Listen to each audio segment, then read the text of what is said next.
Vamos dar continuidade ao culto, querida igreja. Realmente, né? É muito bom louvar a Deus, né? Prazer, né? Cantar louvores para Deus, com a igreja alegre, é um privilégio para nós, né? Hoje é dia, ou melhor, é noite, né? De culto de missões. Hoje é o terceiro culto missionário desse ano, né? O culto missionário é o que? É um momento oportuno para lembrar a igreja da grande comissão de Jesus, do mandamento de Jesus de fazermos discípulos, não é? Quando Jesus esteve aqui na terra, ele fez 12 discípulos e ele investiu os últimos 3 anos de sua vida treinando esses discípulos, para que esses discípulos pudessem fazer mais discípulos. E pela graça e misericórdia de Deus, foi isso que aconteceu, não é? A gente precisa aprender com isso. A gente precisa aprender com essa ideia, com esse conceito de discipulado. Eu quero começar dizendo o seguinte, querida igreja: se o evangelho chegou até você, é porque alguém te discipulou, alguém investiu tempo na sua vida. Talvez foram seus pais, talvez foi algum de seus familiares, talvez foi um professor da escola dominical, talvez foi o pastor, talvez foi algum amigo, algum irmão em Cristo que te convidou para estudar a Bíblia. Talvez foi alguém no trabalho que investiu na sua vida. Talvez foi algum vizinho que falou do amor de Jesus para você. Mas se você chegou aqui, não foi de paraquedas. Foi porque Deus te chamou. E Deus te chamou através de alguém. A palavra de Deus chegou até você através de alguém.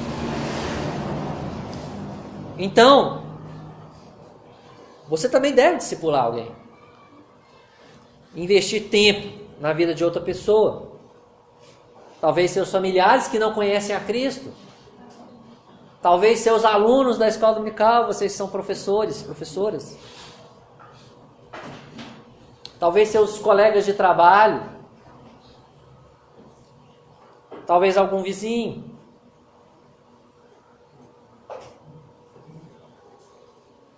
Cada novo e velho convertido deve se envolver na obra de fazer discípulos. Cada convertido, seja ele novo convertido ou velho convertido, deve se envolver na obra de fazer discípulos.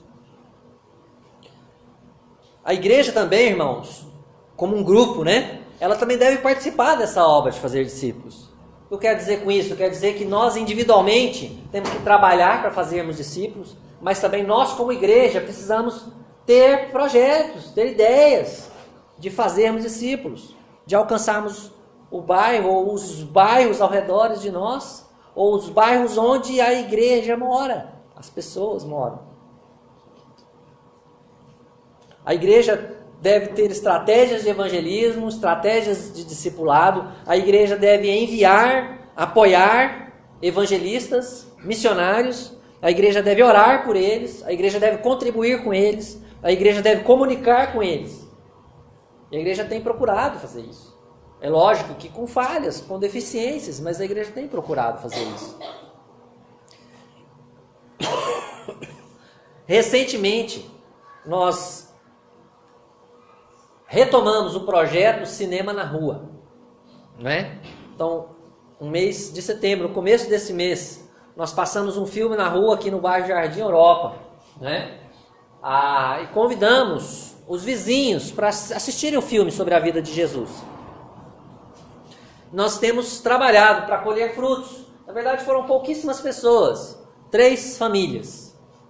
Mas glória a Deus por essas pessoas, não é? E eu tenho uma bênção para contar para vocês, que na sexta-feira eu e Elaine fomos visitar uma dessas famílias. E a pessoa nos recebeu bem e nós começamos a estudar os sinais de João com ela. É uma vizinha que chama Gilma. Ela tem um filho pequeno, chama Brian. Eu gostaria que vocês lembrassem de orar por esses nomes. É aquela que estava sentada lá no meio-fio, no canteiro, né? Como quem não queria nada, né? Mas Deus tem tocado. E também nós visitamos um outro vizinho, Ronaldo. E eu fiquei de voltar né, eu e Elaine ficamos de voltar para conversar mais com ele. Deixamos um sinal para ele e ainda não voltamos, nós pretendemos voltar. Então esse é o projeto, essa é a ideia, não é? A passarmos um filme sobre a vida de Cristo em via pública, né? E aí algumas pessoas apoiaram, alguns irmãos da igreja apoiaram esse trabalho, ok? A Bíblia, queridos, como a palavra de Deus, aliás, antes de falar isso, eu preciso dizer o seguinte: um dos aspectos, né, do trabalho missionário e evangelístico, um dos aspectos do trabalho missionário e evangelístico da igreja é enviar obreiros, né? Esse é um dos aspectos, né? Não é o único. Então a Bíblia, como a palavra de Deus, ela tem princípios importantes para todas as áreas de nossa vida. Você está com dificuldade de educar seus filhos? Estude a Bíblia. A Bíblia fala sobre educação de filhos. Você está passando por alguma instabilidade no seu casamento? Estude a Bíblia. A Bíblia fala como desfrutar de um casamento realizado, segundo a vontade de Deus. Como lidar com a profissão, como reagir diante das tribulações.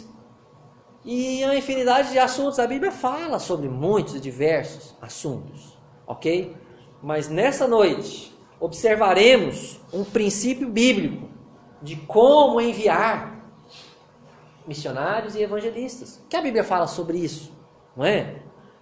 Enviar missionários e evangelistas não é uma missão qualquer, é algo assim muito sério, muito profundo. A gente não pode levar isso assim sem um compromisso, sem uma seriedade, não é? É verdade, queridos, que onde a gente está, a gente precisa pregar o evangelho, precisa fazer discípulos. Mas eu estou dizendo de um projeto da igreja, de eleger pessoas e enviar essas pessoas para pregar o evangelho em lugares diferentes, ok? É isso que eu estou falando aqui. Então a gente vai ver na Bíblia, né? Como Jesus enviava discípulos, né? Quais métodos, estratégias Jesus usou para isso, ok? Então eu quero convidar a igreja para abrir a Bíblia. Eu quero fazer assim essa noite, ó. Quero convidar os homens para abrirem Marcos capítulo 6, versículo 7. Eu quero convidar as mulheres para abrirem Lucas capítulo 10, versículo 1.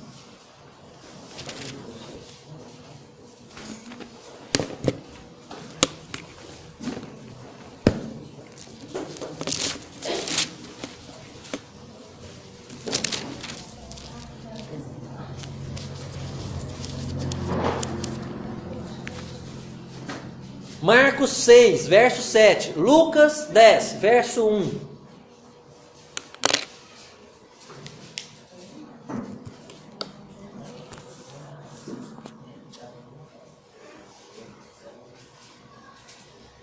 Amém?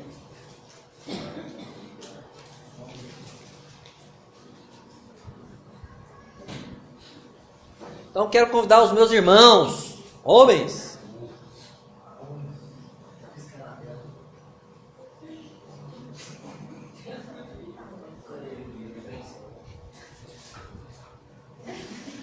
Quero convidar os meus irmãos para fazerem a leitura do versículo 7 de Marcos, capítulo 6. Todos juntos, vamos lá. Chamou Jesus os 12 e passou a enviá-los de 2 a 2, dando-lhes autoridade sobre os espíritos imundos. Amém. Agora as irmãs, para lerem, por favor, Lucas 10, versículo 1. Todas juntas.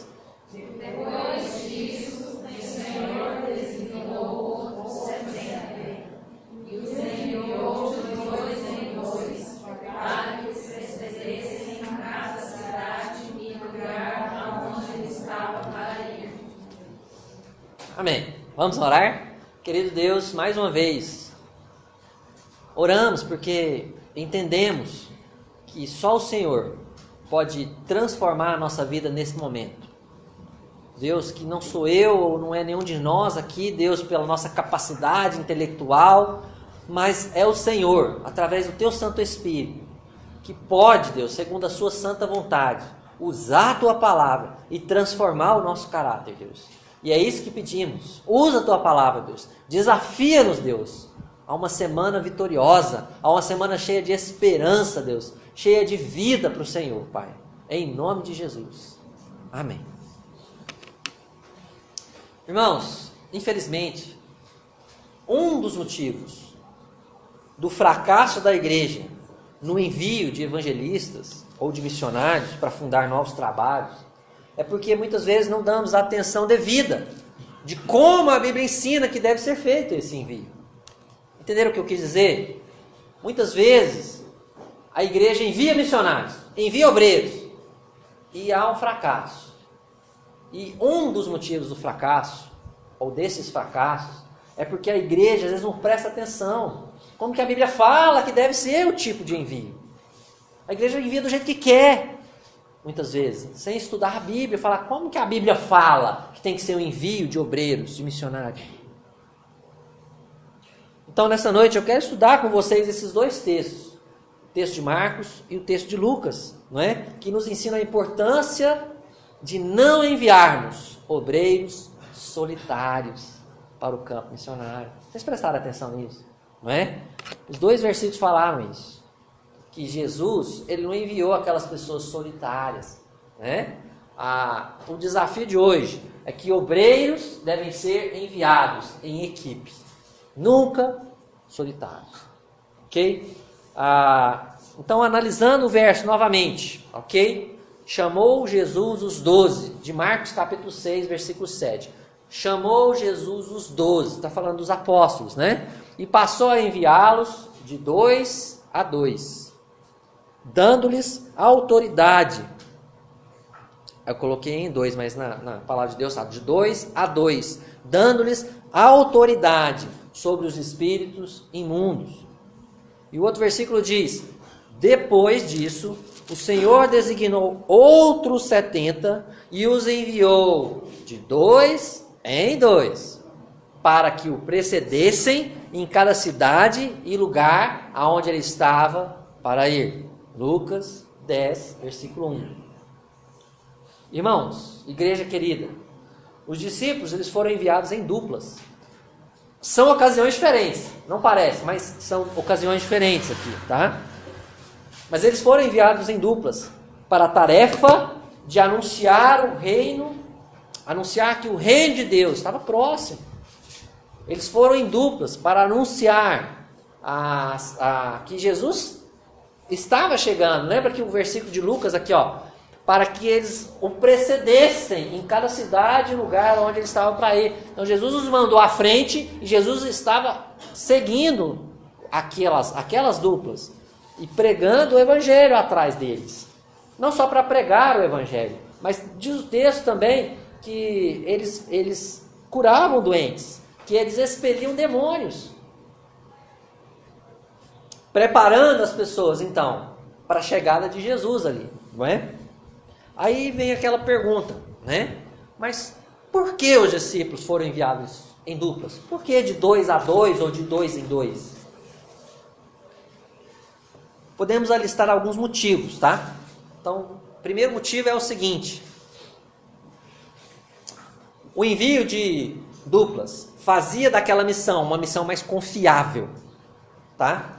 A lei dos judeus, ela exigia testemunhas para a confirmação dos fatos, não é?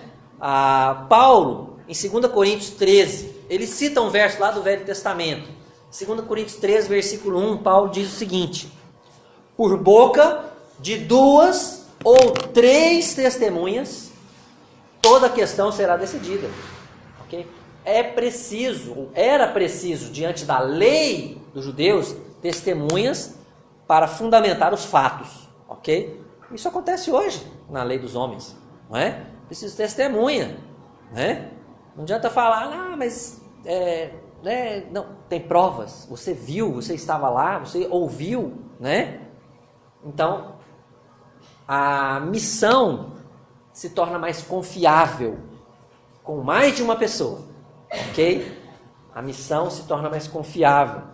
Duas pessoas na equipe missionária eram um testemunho confiável. Parece algo assim um pouco técnico, né? Mas isso tem grande importância, porque a lei falava que era preciso testemunha. Então, se a lei falava, eles agiam assim justamente para ninguém acusá-los de fazerem as coisas contra a lei, porque eles tinham mais de uma pessoa, tanto ouvindo os fatos, quanto ensinando aqueles fatos.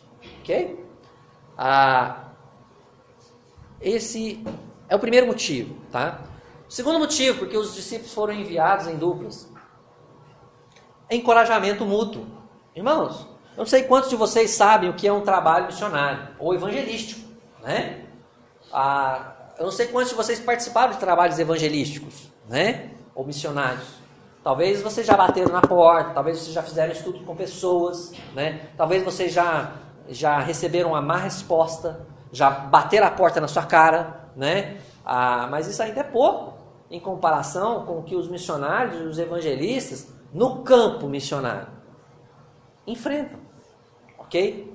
A companhia de um outro apóstolo seria muito estimulante e encorajadora para os discípulos de Jesus, não é? Ou a companhia de um outro discípulo, não necessariamente um apóstolo.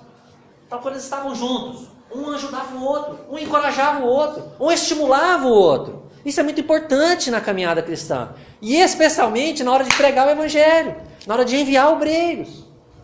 Ok? Eu quero que você confere comigo, segura aí onde você está, e vai para o livro de Eclesiastes, capítulo 4. Salmos, Provérbios, Eclesiastes, capítulo 4.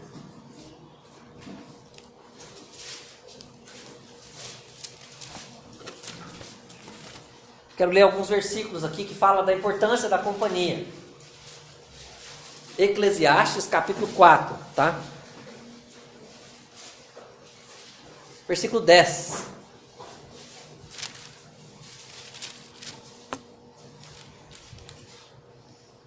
Eclesiastes 4, 10.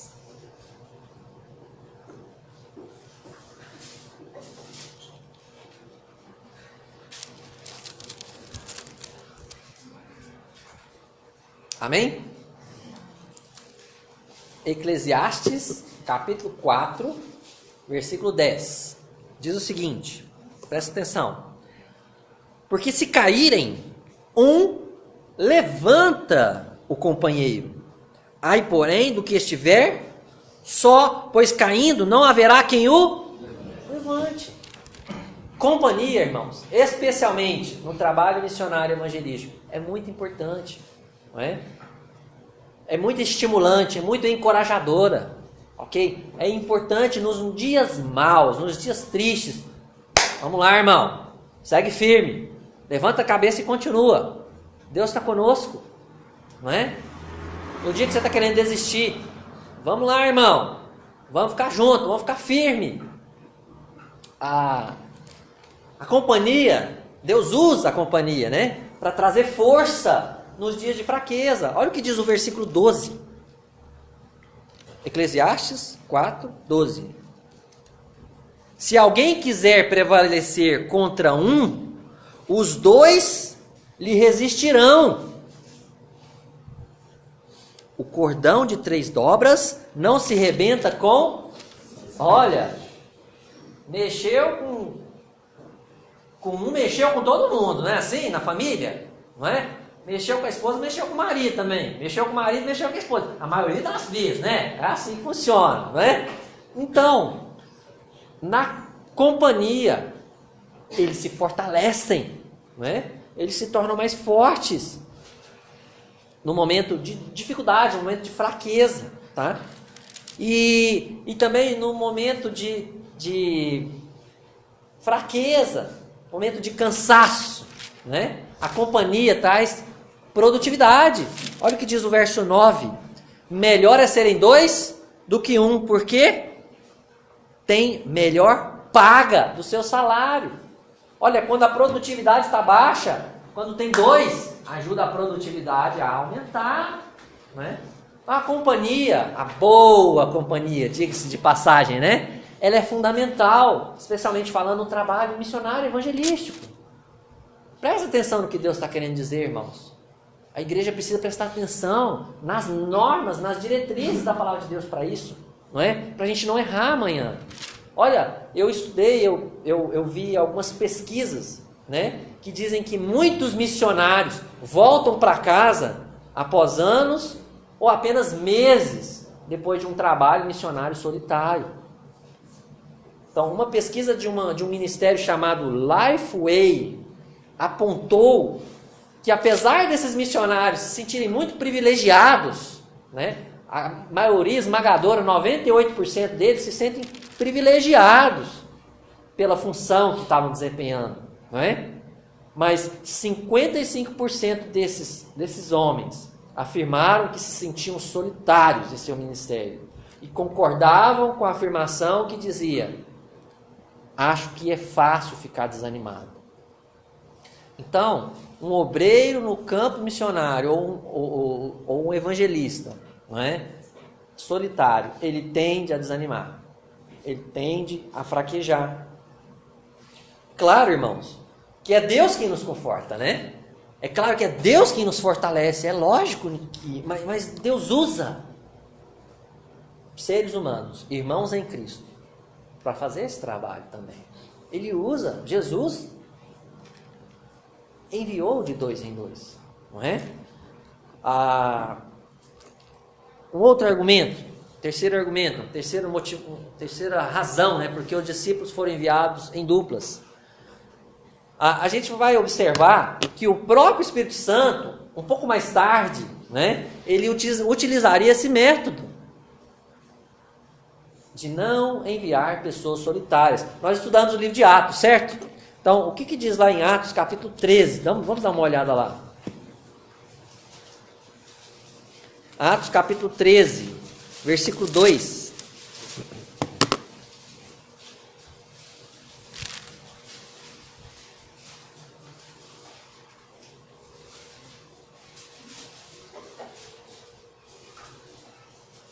Atos, capítulo 13, versículo 2. E servindo eles ao Senhor e jejuando, disse o Espírito Santo, o próprio Espírito Santo, irmãos: separai-me agora Barnabé para a obra. É isso que está escrito aí, irmãos? Não é só uma pessoa. Separai-me agora Barnabé e Saulo para a obra a que os tenho chamado. O próprio Espírito Santo não chamou um para esse trabalho missionário. Ele chamou 2. E ele chamou por nome. Ok? Isso é um grande exemplo para nós, né, de que na consagração dos obreiros para a primeira viagem missionária, né, esses obreiros não foram enviados solitariamente. Ok? Mas não só na primeira viagem missionária, mas também na segunda. Olha comigo, capítulo 15. Capítulo 15, versos 39 e 40. Se vocês se lembram bem, Paulo e Barnabé, eles se separaram nesse momento aqui, não é? Mas olha, mesmo eles se separando, eles não foram sozinhos, cada um para um lado. Olha o que aconteceu em Atos 15, versos 39 e 40. Houve entre eles tal desavença, que vieram a separar-se. Então, Barnabé, levando consigo a Marcos, navegou para Chipre. Mas Paulo, tendo escolhido a Silas, partiu encomendado pelos irmãos à graça do Senhor. Então, mesmo separados, cada um encontrou um outro parceiro de ministério. E o trabalho, na verdade, se multiplicou, não se dividiu, não é? Então, a importância do trabalho evangelístico ou missionário sempre com companhia, nunca solitário, não é? Interessante, aqui no capítulo 15, um pouco antes, quando teve o concílio, a reunião em Jerusalém, não é? Então, algumas decisões foram tomadas nessa reunião. Então, no capítulo 15, no versículo 27, né? Os líderes enviam não somente uma pessoa, mas uma equipe de 2, tá? Para que esses 2 pudessem ir nas igrejas e anunciar as decisões que foram tomadas. Versículo 27, capítulo 15. Enviamos portanto, Judas e Silas, os quais pessoalmente vos dirão também estas coisas. Então, quando o concílio da igreja se reuniu para tomar decisões, né, eles enviaram não somente uma pessoa, juntamente com Paulo e Barnabé, eles enviaram Judas e Silas para que houvesse testemunhas, né? Para que um pudesse encorajar o outro, não é?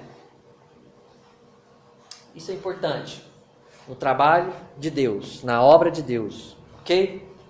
Irmãos queridos, cada novo e cada velho convertido deve se envolver na obra de fazer discípulos. Você que já se entregou a Cristo deve se envolver na obra de fazer discípulos.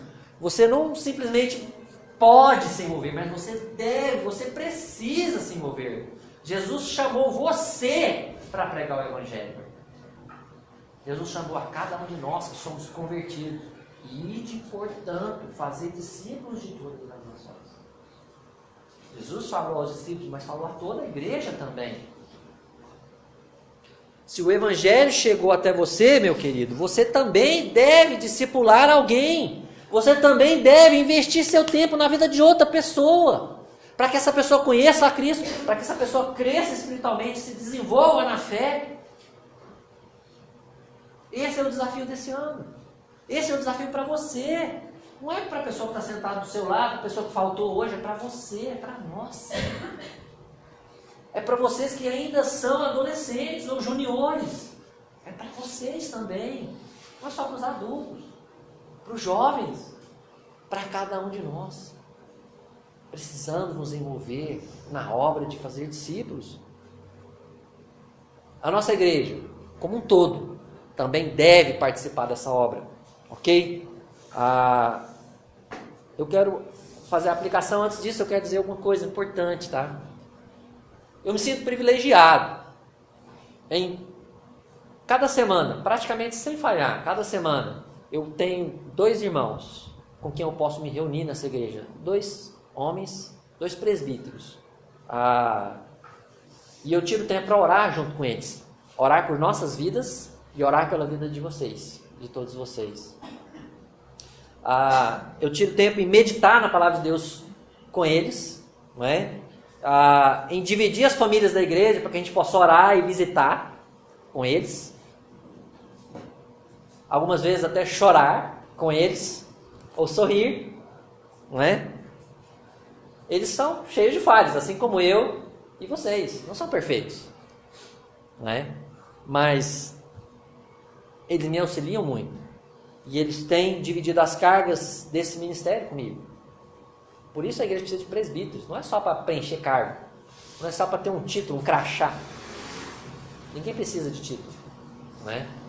Mas para dividir as cargas.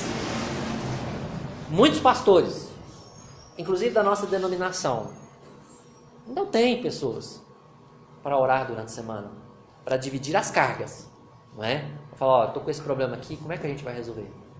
Vamos orar por isso, não é? Eu louvo a Deus pela vida de vocês, irmãos. Precisamos, igreja, entender o princípio bíblico por trás desses textos que nós lemos hoje. De Marcos 6, 7, de Lucas 10, 1. Tá? Precisamos aplicar esse princípio na nossa vida. E se a igreja, em breve, decidir enviar missionários ou evangelistas, né, a gente precisa fazer isso sempre em equipe, nunca isolado, né? E se a gente tem observado pastores e missionários que estão sozinhos, nós temos que orar para que Deus levante companheiros de ministério para eles. Nós temos que até mesmo advertir esses irmãos. Olha, você precisa de companheiro de ministério, você não pode estar sozinho. O que fazer então, irmãos, nessa noite com a palavra de Deus? Ok? Cada um de nós precisa continuar a obra de Deus que alguém começou na sua vida. Westerman, quem falou de Jesus para você, irmão? Daniel Green. Amém? Então a sua responsabilidade é passar adiante isso.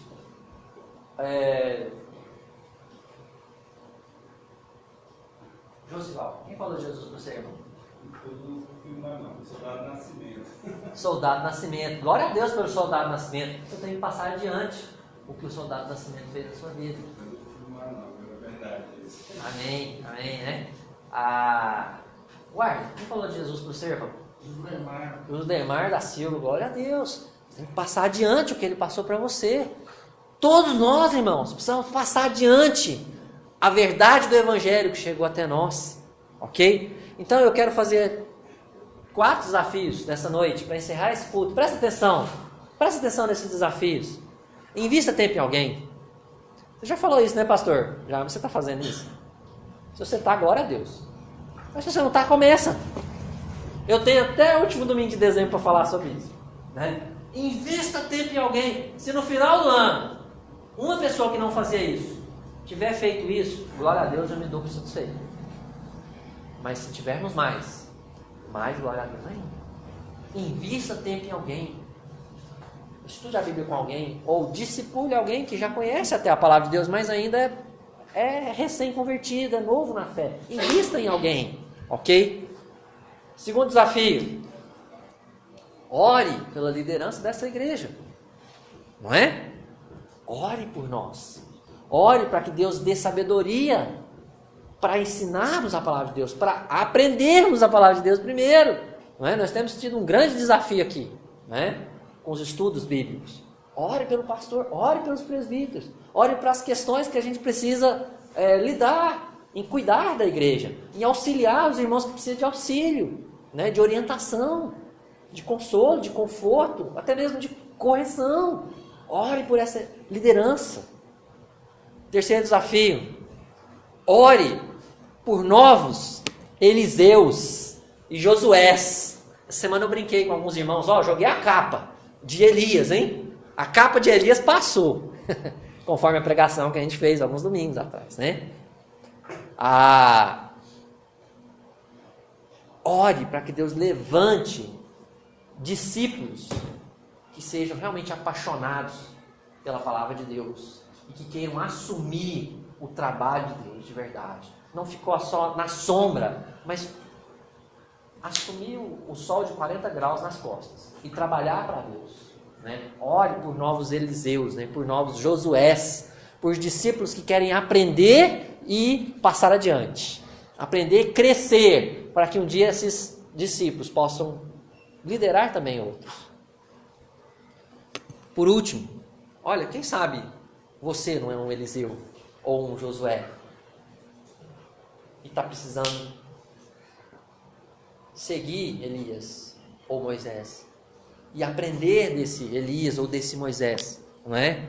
Então eu quero desafiar você a consagrar a sua vida ao Senhor.